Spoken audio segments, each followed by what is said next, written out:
नमस्कार, मी तृप्ती पालकर. यशाचा कानमंत्रमध्ये तुमच्या सगळ्यांचं मनापासून स्वागत. आज आपण फोटोग्राफीच्या विश्वव्यापी क्षेत्रातील संधी या विषयावरती माहिती घेणार आहोत आणि आज आपल्या कार्यक्रमामध्ये सहभागी होतात देवदत्त कशाळीकर सर. सर, खूप खूप स्वागत आहे एनडीटीव्ही मराठीमध्ये. मी सरांची थोडक्यामध्ये ओळख करून देते. देवदत्त कशाळीकर हे 1992 पासून फोटोग्राफी क्षेत्रात प्रोफेशनल लेवलवरती काम करतात. त्यांनी जाहिरात क्षेत्रामध्ये फोटोग्राफीमध्ये कामकाज केलंय, तर 20 वर्ष ते पिंपरी चिंचवड महानगरपालिका आस्थापनांवरती प्रसिद्धी विभागात मीडियाकरता काम करतात. आजवरती भारतामध्ये 30 पेक्षाही जास्त सोलो फोटोग्राफी प्रदर्शनं केलेली आहेत, तर फोटोग्राफीमध्ये 40 पेक्षाही जास्त पुरस्कार मिळालेले आहेत. भारत सरकारचा फोटोग्राफी करता विशेष पुरस्कार त्यांना मिळालाय आणि महाराष्ट्र शासनाचा विशेष प्रथम क्रमांक पुरस्कारही मिळालाय. कॅनॉन, निकॉन यांचे विशेष पुरस्कार त्यांना प्राप्त आहेत. विशेष म्हणजे पुण्यातील फोटोग्राफीच्या पहिल्या प्रशिक्षण संस्थेची स्थापना त्यांनीच केलेली आहे. त्यांचं नाव देवदत्त फोटोग्राफी स्कूल आहे आणि गेल्या 13 वर्षांपासून यशस्वी वाटचाल सुरू आहे. त्यांच्याकडे 2300 पेक्षाही जास्त फोटोग्राफरनं प्रशिक्षण घेतलेलं आहे, जे आता स्वतःचा व्यवसाय करतात. चला तर सरांशी चर्चा करूयात. सर, सुरुवातीचे काही प्रश्न मी तुम्हाला खरं तर हिंदीमध्ये विचारते. तर पहिला प्रश्न माझा आहे कि फोटोग्राफी में सच में करियर है क्या? अगर है तो उसकी शुरुआत किस तरीके से करनी चाहिए? काफ़ी अच्छा सवाल है. फोटोग्राफी में करियर इतना है कि शायद और किसी चीज़ में इतना करियर इमीडिएटली आपको एक फाइनेंशियल लेवल पे अच्छा जाने के लिए नहीं हो सकता. इतना फोटोग्राफी में अच्छा करियर हो सकता है. इन चीज़ों में अगर देखा जाए तो एस्थेटिक सेंस डेवलपमेंट काफ़ी इम्पोर्टेंट है, ना कि टेक्निकली जाना. तो जब भी हम एस्थेटिकली अच्छे लेवल तक जा सकते हैं, अच्छे लेवल तक काम करते हैं, तो फोटोग्राफी में अपना ऑटोमेटिकली एक नाम बन जाता है, क्योंकि हमको भीड़ से अलग दिखना है. और अगर हम भीड़ से अलग काम करेंगे तो नोटिस हो जाएंगे ऑटोमेटिकली, बिकॉज सारी जगह पे आजकल सोशल मीडिया छाया हुआ है. तो जैसे सोशल मीडिया में भी आपका अलग लेवल का काम जब दिखता है तो लोग आपकी तरफ ध्यान देना चालू हो जाते हैं. और फोटोग्राफी में अगर प्लेटफॉर्म की बात करें या फिर करियर की बात करें तो immediately you can start earning. Basically ये काफ़ी इंपॉर्टेंट चीज़ है. बाकी सारी चीज़ों में आपको काफ़ी वक्त तक रुकना पड़ता है, पर फोटोग्राफी में ऐसा नहीं है कि 1-1.5 महीने के कोर्स के बाद अगर आप अच्छी तरीके से मार्केट में डील कर सकते हो तो डेफिनेटली आप एक उस मुकाम तक पहुंच सकते हो जहाँ पे आप अच्छा कमा रहे हो. हालांकि मैं समझता हूँ कि सेटल होके काम करने के लिए कुछ वक्त तो लगता है, कि किसी भी बिजनेस के लिए एक वक्त देना ज़रूरी है. वैसे फोटोग्राफी में भी है, पर अगर हम फोटोग्राफी की स्पेशली बात करें तो इसमें इनकम काफ़ी जल्दी स्टार्ट हो जाता है और विद इन शॉर्ट इन्वेस्टमेंट, यानी कम कीमत की लागत में आप अपना खुद का बिजनेस स्टार्ट करा सकते हैं. तो इन्वेस्टमेंट क्या रहती है शुरुआत में? देखिए, अगर इन्वेस्टमेंट के बारे में बोला जाए तो आजकल की तारीख में मिररलेस कैमराज, फुल फ्रेम कैमराज, इनकी बहुत चर्चा होती है. और हम सब लोगों को ऐसे लगता है, या फिर कोई भी फोटोग्राफी में जो नया आ रहा है ना, उनको ऐसे लगता है कि मेरे पास कम से कम 3-4 लाख का इन्वेस्टमेंट मैं करूंगा तभी मैं फोटोग्राफी में करियर शुरू कर पाऊंगा, या फिर मैं फोटोग्राफर अच्छा बन नहीं सकता. तो यहीं पे सबसे पहला मिथ है. मैं इन्हीं चीज़ों को कट करना चाहता हूँ. आज की तारीख में हर एक फोटोग्राफी की जो चीज़ है ना, वो हमें रेंट करा सकते हैं हम. लाइक मेमोरी कार्ड से लेके ट्राइपॉड से लेके each end every kind of lens, cameras, lights, equipments, each end everything you can rent it. तो इजीली बात है कि आप रेंट करा सकते हो. तो नॉट नेसेसरी कि हर चीज मुझे परचेस ही करनी है. तो कहाँ पे इन्वेस्टमेंट करना है, इन चीजों के बारे में अगर बारीकी से सोचा जाए तो काम करना है खुद के ब्रेन के ऊपर, ना कि इन्वेस्टमेंट करना है आपको कैमरास के ऊपर. तो शुरू से अगर 50,000 का भी इन्वेस्टमेंट करके काम चालू करेंगे तो भी बहुत अच्छे लेवल तक कमाई हो सकती है. क्योंकि अगर भारतवर्ष में देखा जाए तो काफ़ी एरिया जो है, जो कि रूरल है, थोड़ा सा टाउन जैसे भी एरिया और अर्बन सिटीज़ भी है. तो अगर इन सारी चीज़ों का अगर समीकरण किया जाए और एक ऐसे सोच से अगर आगे सोचेंगे हम कि नहीं भाई, हमें फोटोग्राफी में इमीडिएटली करियर स्टार्ट करना है, तो एटलीस्ट 50,000 के इन्वेस्टमेंट से भी बहुत अच्छे लेवल तक का काम बन सकता है. कोई ज़रूरत नहीं है कि आपको 4-5 लाख इन्वेस्ट करने हैं. अच्छा, फोटोग्राफीचं करियर तुम्ही केलेलं आहे. इतकं मोठं करियर आहे तुमचं. खूप सुंदर फोटो मी सुद्धा स्वतः पाहिलेले आहेत. तुमचा बेस्ट फोटो तुम्हाला आवडलेला कोणता? खरं तर म्हणजे काही लाखो फोटोज क्लिक झाले असतील, त्यातून एक फोटो सांगणं असं खूप अवघड आहे. पण कधी कधी एखादी गोष्ट जन्मभरासाठी अशी मेंदूत खूप फिट बसते आपल्या. तर असा प्रसंग माझा कोविडच्या काळात घडला होता. आणि कोविडमध्ये एका सरकारी हॉस्पिटलमधून बॉडी आणली होती दहन विधीसाठी. आणि तो काळ असा होता की त्यावेळेला नातेवाईक पण जवळचे कोणी येत नसायचे. म्हणजे अंत्यसंस्कारासाठी नातेवाईक खूप लांब थांबायचे किंवा यायचेच नाहीत घरी. आणि ॲट द सेम टाइम त्यावेळेला अशी परिस्थिती होत होती की काम करायचंय तर फोटोग्राफीमध्ये डेअरिंग केली पाहिजे. आणि मी त्यावेळेला कुठलाही फोटोग्राफर जेव्हा बाहेरच पडत नव्हता घरातून त्यावेळेला मी पूर्ण वेळ कोविड चेस करत होतो. म्हणजे सगळीकडे फिरत होतो आणि कोविडचे शूट्स करत होतो. आणि अशा वेळेला मी एका स्मशानभूमीमध्ये गेलो होतो. आणि त्यावेळेला असे खूप अपॉइंट केलेली लोक नव्हती की जे सगळं काम करतील. जस्ट जबाबदाऱ्या फिक्स व्हायच्या होत्या कारण डेथ थ्रेट खूप होता. आणि त्यावेळेला एका साधारणपणे काय म्हणू आपण त्याला की जिथे पोस्टमार्टम होतं तिथल्या एका कर्मचाऱ्यानं बॉडी घेऊन आला होता आणि ॲम्ब्युलन्स घेऊन थांबली होती. आणि एका स्मशानभूमीमध्ये मी गेलो होतो शूट करायला. मला कळलं होतं की असं इथे ते बॉडी घेऊन येत आहेत. तर मला ती सगळी स्टोरी शूट करत होतो मी. आणि मग ते करत असताना त्याने सगळं एकट्यानं केलं. त्याच्यामध्ये त्याचा PPE किट फाटलेला होता. आणखी तो खूप रिस्कमध्ये काम करत होता कारण टच करणं काय लांबून बघायला लोक येत नव्हती नातेवाईकांनी. अशा वेळेला तो काम करत होता. आणि सगळं जेव्हा हे सगळं शूट करून झालं तेव्हा मी त्याच्या डाव्या मानेवरती मी बघितलं. आणि त्या डाव्या मानेवरती एवढ्या मोठ्या अक्षरामध्ये त्याने गोंदलेलं होतं मृत्यू हा शब्द गोंदलेला होता.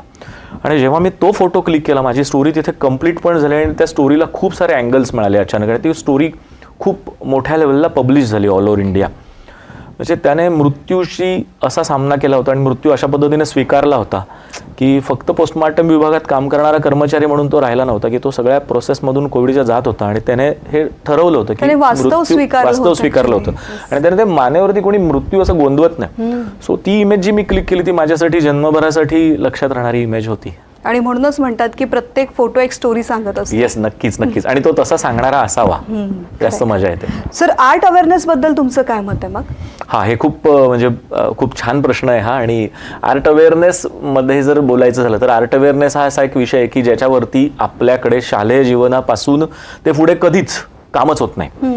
दुर्दैवानं एलिमेंटरी इंटरमिजिएट जेव्हा ग्रेड ड्रॉइंग एक्झाम्स होतात की ज्या बऱ्याचदा राबवल्या जातात म्हणजे अशा त्या छान होत नाहीत. आणि त्याच्यानंतर मग त्यांना जेवढी माहिती दिली पाहिजे किंवा त्याच्याविषयीचं पुढचं कसं करिअर आहे हे 9वी-10वी पासून कळलं पाहिजे मुलांना.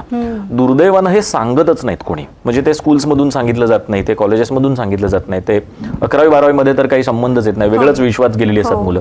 आणि मग न सांगितल्यामुळे आर्टच्या करिअरपासून तुटणाऱ्या मुलांचं प्रमाण महाराष्ट्रामध्ये नाही भारतामध्ये प्रचंड आहे. कारण एकदा का एलिमेंटरी इंटरमिजिएट हे छोटेसे 2 टप्पे एकदा संपले की त्यानंतर मग आर्ट कशासाठी आहे, मला पुढे किती ओपनिंग्ज आहेत, मी ॲनिमेशनमध्ये जाऊ शकतो, मी GD आर्ट करू शकतो, मी फोटोग्राफी करू शकतो, मी स्कल्पचर करू शकतो, इंटिरियर डिझायनिंग करू शकतो, आर्किटेक्ट करू शकतो किंवा N नंबर ऑफ ॲनिमेशन आहे, अशा अनेक ग्राफिक्स आहेत. हे क्षेत्र सगळी तिथून सुरुवात होतात.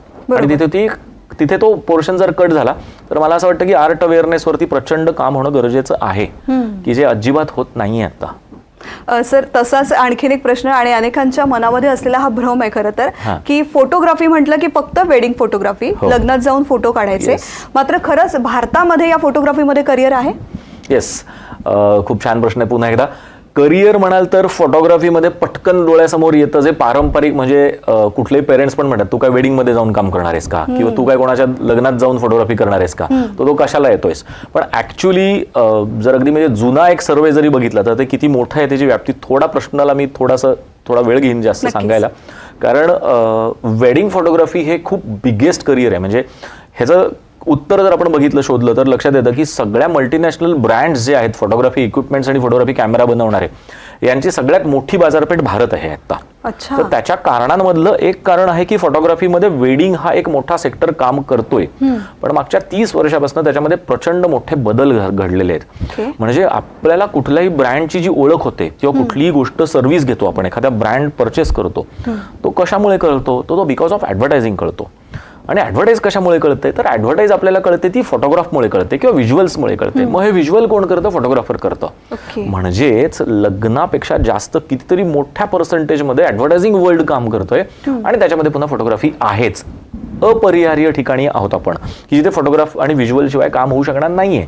मग असं म्हणत असताना आपण कसं म्हणून चालेल की नाही फक्त वेडिंग म्हणजे फोटोग्राफी? सो नाही, प्रॉडक्ट फोटोग्राफी आहे, फूड फोटोग्राफी आहे, किड्स फोटोग्राफी आहे, न्यूबॉर्न बेबी फोटोग्राफी आहे, इंटिरियर फोटोशूट्स आहेत, आर्किटेक्चरल फोटोग्राफी आहे, इंडस्ट्रियल फोटोशूट आहेत, ब्रँडिंग्स आहेत, पोर्ट्रेट्स आहेत, ज्वेलरी शूट्स आहेत, किड्स फोटोग्राफी आहे, पेट्स फोटोग्राफी आहे, एन नंबर ऑफ सब्जेक्ट्स आहेत, ट्रॅव्हल फोटोग्राफी आहे, स्ट्रीट फोटोग्राफी आहे, मॅगझिनसाठी काम आहे, फॅशन फोटोग्राफी आहे. किती जॉनर्समध्ये आज इंडस्ट्री प्रचंड मोठ्या प्रमाणावर विभागली गेलेली आहे. त्यामुळे असं जर कोणाला वाटत असेल की मी फक्त फोटोग्राफी म्हणजे वेडिंगच करू का, स्पेशली हा पेरेंट्ससाठीची गोष्ट आहे, तर त्यांनी त्यांच्या मुलांना जेव्हा या क्षेत्रात येणार असतील तेव्हा असा संकुचित दृष्टिकोन ठेवणं चुकीचं होणार आहे. आपल्याला ह्याच्याकडे आत्ताच रिपेअर करणं गरजेचं आहे की नाही, फोटोग्राफी म्हणजे खूप मोठ्या प्रमाणावरती एक समुद्र आहे आणि त्याच्यामध्ये जेव्हा तुम्ही जाता तेव्हा त्याला खूप सारे वेगवेगळे अँगल्स आहेत. सर, खूप मोठं करिअर आत्ता तरुणांसाठी फोटोग्राफीमध्ये आहे. तुम्ही जे सांगितले त्या माहितीनुसार तुमचंही खूप सुंदर करिअर आणि इतके फोटोग्राफ्स, इतक्या मोठमोठ्या ब्रँड्स बरोबर तुम्ही काम केलेत, इतके पुरस्कार तुम्हाला मिळालेले आहेत. मात्र एक ट्रेनिंग स्कूल तयार करावं यासाठी याची कल्पना कशी सुचली?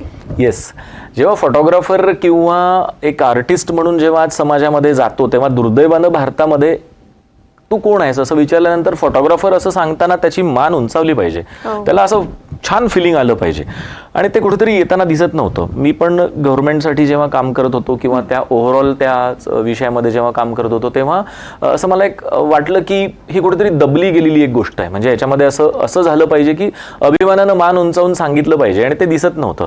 तसे काही प्रसंगही घडले आणि नंतर असं लक्षात आलं की डायरेक्टली 35-40 लाख रुपये घालून कुठल्या तरी एखाद्या फोटोग्राफीच्या कॉलेजमध्ये नाव दाखल करून 4-4, 5-5 वर्ष काम करण्यापेक्षा शॉर्ट कोर्सेस जर आपण केले तर चांगलं नॉलेज देऊन आपण महिनाभरामध्ये चांगलं ट्रेंड करू शकू मुलांना आणि ते स्वतःच्या पायावर उभं राहू शकेल. कारण एवढी मोठी अमाऊंट जेव्हा 30-35 लाख रुपये बाहेर जेव्हा घेतले जात आहेत तर ही अमाऊंट सगळ्यांना अफोर्डेबल नाही आहे. भारतामध्ये खूप सारे ठिकाणं अशी आहेत, छोटी खेडेगावं आहेत, ग्रामीण भाग आहेत की जिथून खूप सारे कलाकार आहेत. मी पण कोकणातून एका छोट्या गावातून आलेलो आहे, कुडाळसारख्या ठिकाणून मी आलो. तर मलाही तेव्हा कोणी सांगितलं नव्हतं की फोटोग्राफीमध्ये तू जा, आर्टमध्ये करिअर कर. दुर्दैवाने ह्या गोष्टी सांगितल्या गेल्या नव्हत्या आणि मग त्यावेळेला मला असं लक्षात आलं की नाही, मला याच्यामध्ये करिअर जर करायचं असेल तर मग मी माझ्या येणाऱ्या पुढच्या पिढीला पण हे जर सांगितलं तर कदाचित त्याच्यातून काही मुलं तयार होतील. आणि हा प्रामाणिक हेतू होता आणि म्हणून मी ते सुरुवात केलं. तेव्हा मला असं काही वाटलं नव्हतं की ते एवढं सक्सेस होईल किंवा मी असं काहीतरी करेन, असं मलाही खरं सांगायचं तर वाटलं नव्हतं. हो, 2300 मुलं आज झालीत आणि त्याशिवाय वर्कशॉप्स वेगवेगळ्या मोठमोठ्या कॉलेजेसचे मुलं कॉलेजमधून त्यांचा 4-4 वर्षाचा अभ्यासक्रम पूर्ण झाल्यानंतर सुद्धा आमच्याकडे येतात, स्पेशलायझेशनसाठी येतात, गायडन्ससाठी येतात, वर्कशॉपसाठी येतात. सो वेगवेगळ्या सेक्टर्सची फोटोग्राफीची वर्कशॉप्स आम्ही घेतो. सो हा वाईड आहे खूप, म्हणजे this is actually an ocean we can say. खूप मोठ्या लेवलला हे काम असू शकतं. त्यातला खारीचा वाटा म्हणून मला जेवढं झेपतंय तेवढं मी करतोय. वा सर, खरं तर फोटोग्राफी म्हटलं की कलात्मकता अंगी असणं अत्यंत आवश्यक आहे. ज्यांना फोटोग्राफर व्हायचं आहे, उत्तम करिअर घडवायचं आहे, त्यांनी ही कलात्मकता कशी डेव्हलप करायची? येस, खूप छान प्रश्न आहे. पुन्हा एकदा कलात्मकता हा विषयच आपल्याकडे खूप दुर्दैवानं, मी आत्ता माझी खूप वर्कशॉप झाली महाराष्ट्रभर, जवळपास एक 10-12 ठिकाणी माझी वर्कशॉप झाली प्रोफेशनल फोटोग्राफरसाठी. 400, 500 लोक तिथे यायची. मी त्यांना हीच गोष्ट दरवेळेला सांगितली की अरे तुम्ही कॅमेरामध्ये इन्व्हेस्टमेंट करताय, लेन्समध्ये करताय, तुम्ही फोटोग्राफर आहात म्हणजे कोण आहात? शेवटी तुम्ही एक आर्टिस्ट आहात. आणि मग आर्टिस्ट आहात तर आर्टवरती तुम्ही काहीच काम करत नाहीत, त्याच्या डेव्हलपमेंटसाठी तुम्ही काहीच करत नाही. तर मग अशा वेळेला तुमचं काय झालं पाहिजे, तर तुम्ही फोकस केला पाहिजे की तुमची एस्थेटिक सेन्स कशी डेव्हलप होईल, तुमचे रंग, रेषा, आकार आणि प्रकाश हे 4 जे फाउंडेशन स्टोन्स आहेत हे कसे पक्के होतील आणि याच्यावरती काम करणं खूप गरजेचं आहे. मग त्याच्यासाठी काय केलं पाहिजे? त्याच्यासाठी अगदी सोपा उपाय मी सांगेन सगळ्यांना की पहिली गोष्ट म्हणजे जेव्हा एखादी मूव्ही बनते, चांगला एखादा चित्रपट बनतो, तर त्याच्यामध्ये दिग्गजांमधल्या दिग्गजांनी त्याच्यामध्ये आपलं कॉन्ट्रीब्युशन दिलेलं असतं. शेकडो लोक त्याच्यामध्ये आपलं कॉन्ट्रीब्युशन देतात. ही सगळी बाप लोक असतात, आपापल्या क्षेत्रातले नेक्स्ट लेवलची लोक असतात. मग यांनी केलेली कलाकृती तुम्ही असे पॉपकॉर्न खाताना बघू नका, ती फ्रेम टू फ्रेम लक्ष द्या त्याच्याकडे. तू फ्रेम टू फ्रेम बघितल्यानंतर तुम्हाला कंपोजिशन कळेल, लाईट्स कळतील, अँगल कळतील, डायलॉग डिलिव्हरी कळतील, एक्सप्रेशन्स कसे कॅप्चर करायचे, कॅमेरा कसा लावलेला, हे सगळं कळण्यासाठी ॲब्सोल्युटली फ्रीमध्ये आपण ह्या गोष्टी बघतोय आणि ह्या बघितल्या पाहिजेत. वाचन खूप केलं पाहिजे, हा एक फार महत्त्वाचा मुद्दा आहे. वाचलं तर तुमचं व्हिज्युअलायझेशन पॉवर प्रचंड होते. जितकं चांगलं वाचाल तेवढं व्हिज्युअल तयार होतं, कारण ब्रेनला एक्झरसाइज होते, ब्रेनचे सेल्स तसे डेव्हलप होतात. आपण सोशल मीडियामध्ये एक्झॅक्टली उलटं करतोय. आपण so many things are dumping in our mind, पण ब्रेनला पोल्यूट करतोय आपण. त्याच्यामुळे news idea are not coming. मग त्याच्यासाठी काय केलं पाहिजे, जितकं जास्त वाचू तेवढं तुम्हाला ते रजिस्टर होतं ब्रेनमध्ये, आणि जेव्हा काहीतरी तुम्हाला नवीन प्रश्न पडतो की आता मी हे कसं एलॉबरेट करू, तर त्यावेळेला ब्रेन तुम्हाला आन्सर्स देत असतो, चांगली आन्सर्स देतो की this will be a creative visualiser, this will be a creative visual for you, हे असं घे लाईन, असा अँगल घे, असं कंपोज घे, हा असं केलं पाहिजे. हे सगळं एक व्हिज्युअलायझर म्हणून काम झालं पाहिजे. फोटोग्राफर हा फक्त फोटोग्राफर राहून चालणार नाही. आता काळ बदललाय, आपण खूप ॲडव्हान्स स्टेजला आहोत, एआयच्या पार्श्वभूमीवरती आता काम करतोय आपण. मग आपल्याला हे कंपल्सरी झालं पाहिजे आता इथून पुढच्या काळामध्ये की आपण क्रिएटिव्ह असलं पाहिजे, म्हणजे लवकर लोकांपर्यंत पोहोचू. आणि अर्थातच पुन्हा त्याच विषयावरती यायला लागेल मला की तुमचं वाचन आणि पाहणं, म्हणजे निरीक्षण आणि वाचन, ह्या दोन गोष्टींवरती प्रचंड काम करणं गरजेचं आहे. जो फोटोग्राफी लाईनमध्ये येणार आहे तो लगेचच आउट ऑफ बॉक्स होऊ शकतो. मग अच्छा, येस सर, तुम्ही जसं सांगितलं आता की कलात्मकता डेव्हलप करण्यासाठी काय काय गोष्टी करायला पाहिजेत, आणखीन काही फोटोग्राफी करिअरसाठी काही टिप्स तुम्ही प्रेक्षकांना देऊ शकाल का? खूप सारं ऑब्झर्वेशन केलं पाहिजे. त्यानंतर तुमच्या फिटनेसवरती पण काम केलं पाहिजे.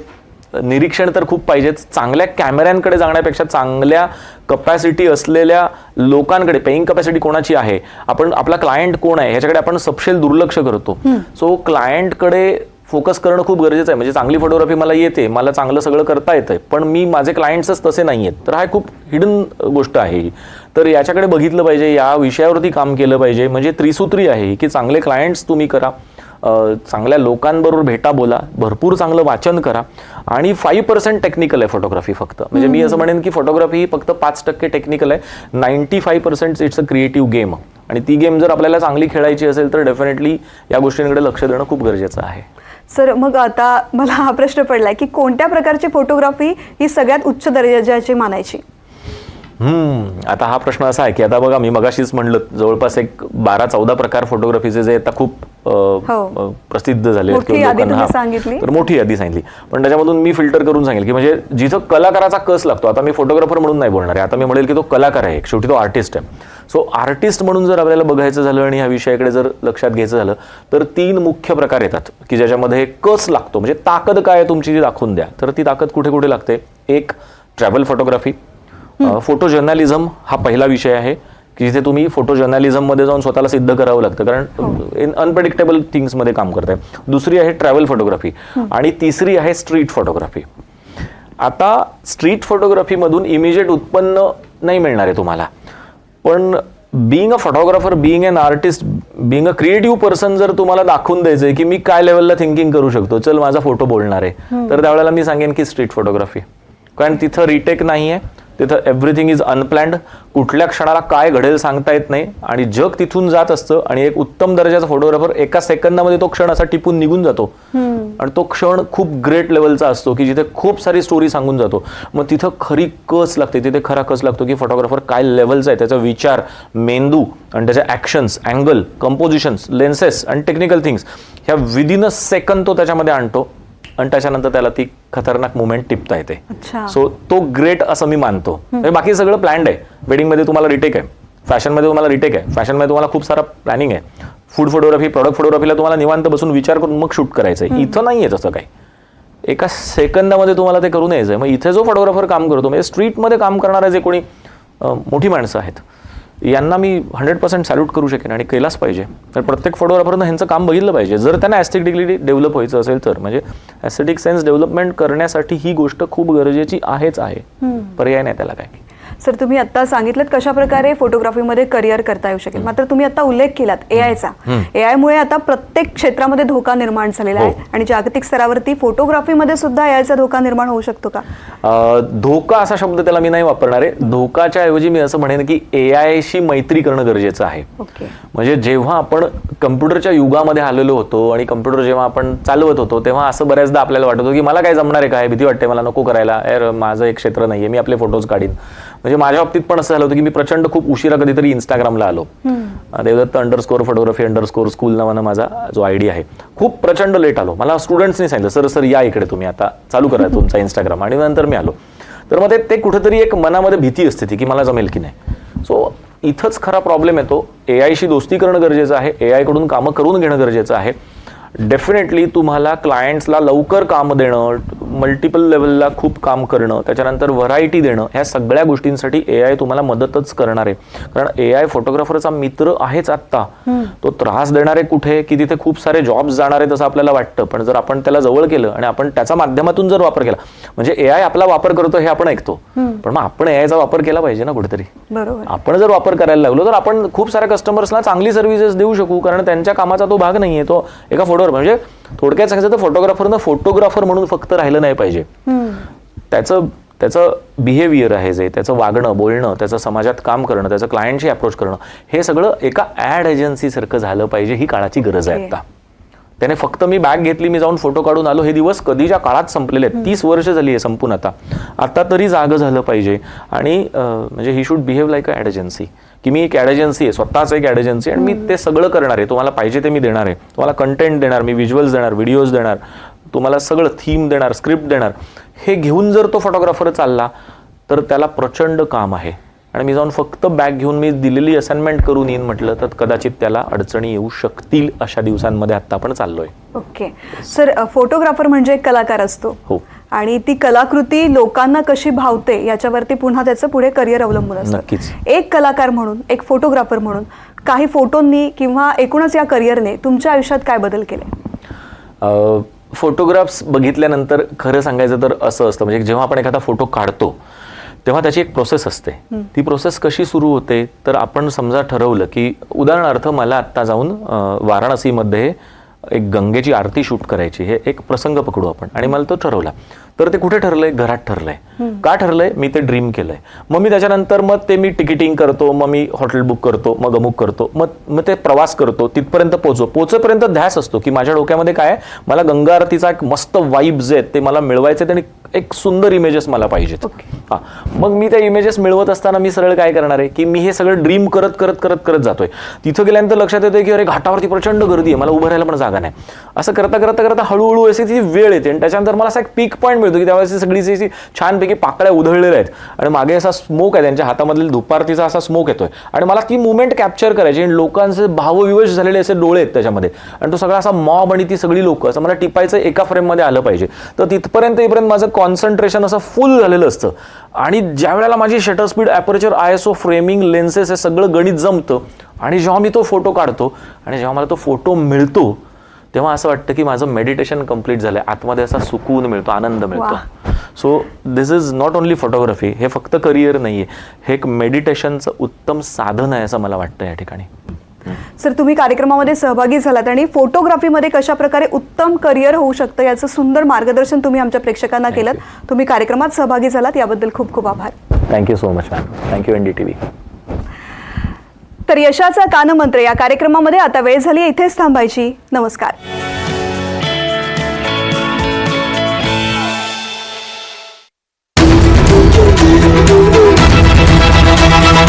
हे आहे NDTV आणि आपण पाहत आहात NDTV मराठी.